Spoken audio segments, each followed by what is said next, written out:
Hi guys, आज का video CBSE class 10th English की स्टोरी है जिसका नाम है द सरमन एट बनारस। अब सरमन एट बनारस का मतलब क्या है? सरमन मतलब होता है प्रवचन।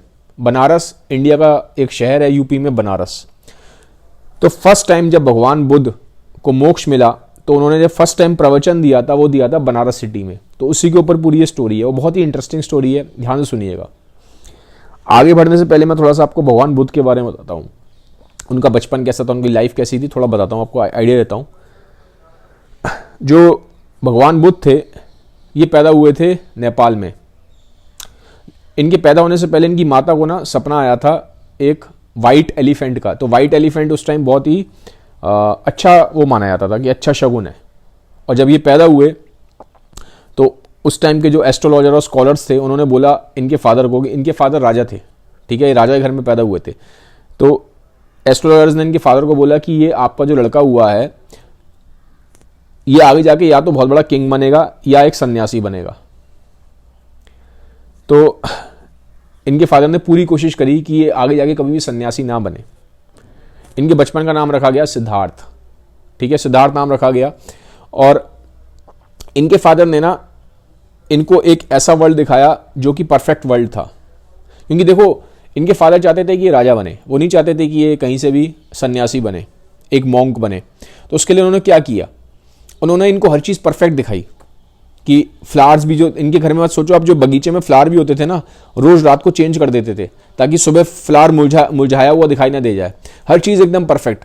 इन्होंने कभी डेड बॉडी नहीं देखी, इन्हें पता ही नहीं था डेथ होती क्या है, इन्हें पता ही नहीं था कि ओल्ड एज क्या होती है, इन्हें पता ही नहीं था बीमारी क्या होती है। तो ये सब चीज़ें इनके डैड ने इनको कभी इनके सामने आने नहीं दिया। क्योंकि अगर ये चीज़ें सामने आती तो आदमी फिर क्या होता है, क्वेश्चन करता है, फिर उसको भगवान की याद आती है, फिर उसको जानना होता है कि सच्चाई क्या है। तो इनके फादर ने कभी भी इनको ऐसी कोई चीज़ दिखाई नहीं देने दी जिससे इनके दिमाग में कहीं से भी सफरिंग या मिजरी का थॉट आए।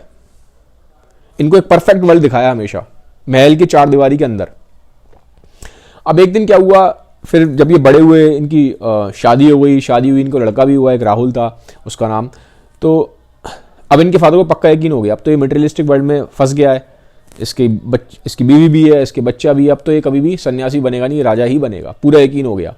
तो एक दिन बुद्ध ने बोला कि, सिद्धार्थ नाम था, सिद्धार्थ ने बोला कि मैं एक दिन थोड़ा बाहर घूम के आना चाहता हूँ, महल की चार दीवारी के बाहर। तो अपने सारथी को लेके, जो रथ चलाता है, उसको लेके चले गए। अब जब ये आगे गए तो कहानी कहती है, एज पर द स्टोरी, कि इनको एक एजड मैन दिखाई दिया। तो उन्होंने अपने साथी से पूछा कि ये जो इनका सारथी था, घोड़ा चला रहा था, जो रथ चला रहा था, कि ये एजड मैन कौन है, ये एजिंग क्या चीज़ है। तो उन्होंने बोला कि ये ऐसा ही होता है, आपकी भी एजिंग होगी। सारथी ने उनको जवाब दिया। तो इनको बड़ी हैरानी हुई क्योंकि इन्होंने अभी तक कोई एजड मैन देखा नहीं था। फिर थोड़ा सा आगे गए, तो जब थोड़ा आगे गए तो वहाँ पे इन्होंने एक बीमार आदमी देखा, बहुत ही बीमार आदमी, एक सिक आदमी देखा। फिर उन्होंने पूछा अपने सारथी से, घोड़ा चला रहा था जो, कि यार ये क्या चक्कर है, ये आदमी बीमार कैसे है, सिक आदमी क्या होता है। तो उन्होंने बोला, भगवान बुद्ध आप भी बीमार पड़ोगे, you will also get sick. तो ये हैरान हुए इन्होंने, क्योंकि इनको तो लगता है, इन्होंने कभी देखा नहीं था ना, क्योंकि महल की चार दीवारी के अंदर है। इन्होंने ना तो कभी बीमारी देखी, ना कोई बीमार आदमी देखा, ना कोई बूढ़ा आदमी देखा। लेकिन जब महल के बाहर निकले तो उनको पहले बूढ़ा आदमी दिखाई दिया, फिर इनको एक बीमार आदमी दिखाई दिया। थोड़ा आगे गए तो देखा कि चार लोग एक बंदे को लेके जा रहे हैं, डेथ हो गई है उसकी। तो उन्होंने सारथी से पूछा अपने कि इसको कहाँ लेके जा रहे हैं। तो उसने कहा इसकी डेथ हो गई है। उसने कहा डेथ क्या होती है। उसने कहा आपको ही मरना है, ये होती है डेथ, सब मरेंगे। तो बुद्ध बड़े हो जाते हैं कि यार मुझे भी मरना पड़ेगा, मैं भी बूढ़ा होऊंगा, मेरी बीमारी भी इतनी, मेरी बॉडी भी इतनी वीक हो जाएगी और मेरे को भी बीमारियां लगेंगी। तो जब इनको फर्स्ट टाइम ये रियलाइजेशन हुआ ना, तो ये बहुत एकदम से पूरा इनका जो एग्जिस्टेंस था, एकदम पूरा जो सोच थी, पूरा एकदम हिल गई, ठीक है। जब ये लौटते टाइम, महल की तरफ लौटते टाइम, इनको ना एक सन्यासी दिखाई दिया, मॉन्क दिखाई दिया। तो वो इनको काफ़ी शांत सा और खुश सा दिखाया। तो उन्होंने सारथी से पूछा कि ये कौन है। तो उन्होंने कहा ये मॉन्क है, सन्यासी है, इसने सब कुछ छोड़ दिया है और अभी ऐसा रहता है। तो बुद्ध के दिमाग में आया कि मैं भी सन्यासी ही बनूंगा। वापस गए और फिर एज पर द स्टोरी है, उसी रात को इन्होंने फिर महल छोड़ दिया था। और फिर ये गए, इन्होंने काफ़ी गुरुओं को तलाशा, काफ़ी इन्होंने फिर मेडिटेशन किया, काफ़ी प्रेयर्स करी। फिर इन द एंड इनको बोधि ट्री के नीचे, ठीक है, उसको ट्री ऑफ विजडम भी बोला जाता है, तो बोधि ट्री बिहार में है, तो बोधि ट्री के नीचे इनको फिर मोक्ष की प्राप्ति हुई थी। ठीक है। तो ये तो है भगवान बुद्ध की कहानी कि कैसे वो सिद्धार्थ से बुद्ध बने। अब एक जो स्टोरी है आपकी बुक में वो ये है कि इनको एक लेडी होती है, उसका नाम था गौतमी करके, किस्सा गौतमी करके नाम है उसका।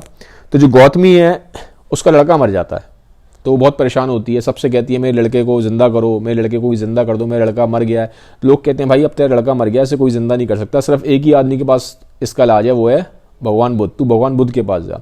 तो गौतमी भगवान बुद्ध के पास जाती है, तो कहती है कि मेरा लड़का मर गया, इसको जिंदा करो आप। भगवान बुद्ध कहते हैं मैं तेरे लड़के को जिंदा कर दूंगा, बट एक शर्त है। तो गौतमी कहती है क्या शर्त है? कहते हैं तू किसी भी घर से ना सरसों के बीज ले आ, मस्टर्ड सीड लेके आ। तो सरसों के बीज लेके आ, तो कहती मैं ले आऊंगी, सरसों के बीज लाने में क्या है, पर ऐसे घर से लेके आना सरसों के बीज जहाँ पे किसी की डेथ ना हुई हो। तो कहती है ठीक है मैं जाती हूँ। तो फिर पूरे चक्कर लगाती है पूरे नगर में जाके, तो जहाँ जहाँ पे जाती है वो हर घर में तो देखती है कि हाँ किसी न किसी की डेथ हुई है, किसी घर में किसी का कोई दादा मरा है, किसी घर में नाना मरा है, किसी घर में किसी का कोई लड़का मरा है, किसी घर में किसी का कोई बीवी बच्चा मरा है, किसी का हस्बैंड मरा है। तो देखती है पूरी सिटी में घूम लेती है, पूरे नगर में घूम के आ जाती है, लेकिन उसको एक भी घर ऐसा नहीं मिलता कि जहाँ पे किसी की डेथ ना हुई हो। और भगवान बुद्ध ने क्या कहा था कि मैं तेरे लड़के को जिंदा तो कर दूंगा, पर शर्त क्या है, तू ऐसे घर से सरसों के बीज लेके आएगी जहाँ पे अभी तक किसी की डेथ ना हुई हो। तो इन द एंड जब वो आती है, वो कहती है भगवान, हाथ जोड़ती है भगवान बुद्ध से, कहती है कि मुझे ऐसा घर नहीं मिला। तो उसको समझ में आ जाती है कि लाइफ में डेथ एक इनएविटेबल है, डेथ को आप रोक नहीं सकते, और हर एक की लाइफ में सफरिंग है, हर एक को ये चीज़ झेलनी ही पड़ती है, ठीक है। तो ये चीज़ इनको रियलाइज होती है, ठीक है। फिर वो हाथ जोड़ती हैं और फिर वो भगवान बुद्ध से कहती हैं कि मुझे आप नॉलेज दो, मुझे आप ज्ञान दो, ठीक है। तो इस तरह से पूरी स्टोरी यहाँ पे एंड हो जाती है। तो फिर भगवान बुद्ध ये समझाते हैं, ठीक है, इसको भी समझाते हैं और पूरी दुनिया को भी इन्होंने उपदेश दिया है कि जो अल्टीमेट कॉज है सफरिंग का वो है desire, desire is the root of suffering. तो ये भगवान बुद्ध की बहुत एक स्ट्रॉन्ग लाइन है, एक सबसे बड़ी प्रीचिंग है उनकी कि जितने भी हमारी जो सफरिंग है वो हमारी डिज़ायर्स की वजह से, ठीक है।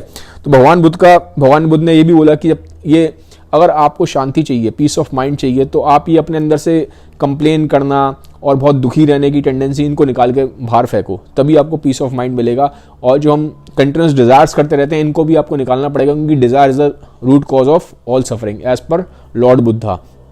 अगर आप इनके बारे में ज़्यादा एक्स्ट्रा जानना चाहते हो ना भगवान बुद्ध के बारे में, तो इनका एक ना 8 फोल्ड पाथ है। तो इसके थ्रू उन्होंने बताया, जैसे लोग इनके पास जाके पूछते हैं कि हम कैसे खुश रहें, हमें भी कैसे मोक्ष मिल सकता है, हम भी कैसे ट्रुथ को जाने, तो भगवान बुद्ध ने जो पाथ बताया उसको हम बोलते हैं 8 फोल्ड पाथ। तो उसमें कई सारी चीज़ें हैं कि कैसे आपको उस 8 फोल्ड पाथ में ये सब चीज़ें आप गूगल करोगे आपको मालूम पड़ जाएगा कि हमें कैसे सोचना चाहिए, हमारा एक्शन कैसे होना चाहिए, और कैसे हमें कर्म करना चाहिए, हमारी थिंकिंग कैसे होनी चाहिए, ठीक है। तो सबके बारे में बहुत डिटेल में भगवान बुद्ध ने बताया हुआ। 8 फोल्ड पाथ जब आप डालोगे तो आपको समझ में आ जाएगा। भगवान बुद्ध का एक तरीके से वो उनकी पूरी टीचिंग्स की, उनकी पूरी लाइफ की समरी है वो 8 फोल्ड पाथ, ठीक है। तो गाइस ये था वीडियो सरमन एट बनारस। आपको अच्छा लगा है तो उसको सबके साथ शेयर करिएगा। जल्दी ही ऐसे ही और वीडियोस लेके आऊँगा। Have a nice day, bye bye, take care.